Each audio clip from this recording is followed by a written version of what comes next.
such a powerful question, and one that's been with us, with humanity throughout the centuries. Why so much suffering? Shakespeare himself wondered, how can we continue to exist when we suffer the slings and arrows of outrageous fortune?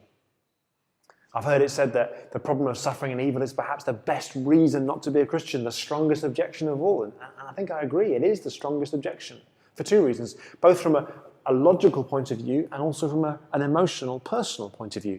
So from a logical, philosophical standpoint, we can say, well, I just can't reconcile the idea logically of there being so much suffering, tsunamis and viruses and terrorist attacks and so on, with the idea of a loving and powerful God who would either not stop those things or permit them to happen. It doesn't make sense logically, we might say. And then from a more emotional or personal point of view, we might say something like, well, I've experienced, or those close to me have experienced such deep suffering or profound evil that just emotionally, viscerally, I can't reconcile the idea of the kind of suffering to do with child murder or cancer with the idea of a loving, powerful God. I just can't go there emotionally. During the week in which I gave this talk, someone very, very close to me suffered such profound tragedy and was going through such agonizing and deep pain that I was asking similar kinds of questions. God, if you really are loving and powerful and good, how can this happen?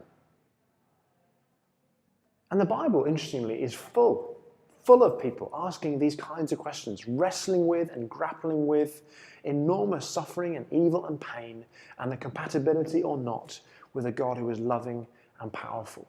These are questions that the Bible is full of people asking. And I would suggest that it's not just Christians that need to ask these questions, it's all of us, because suffering does tend to come.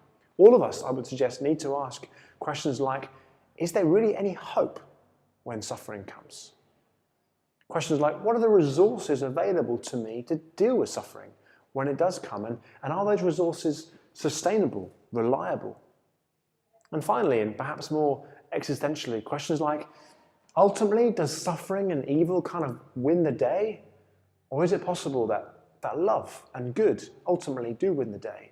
And there's a future where suffering and pain don't exist forever?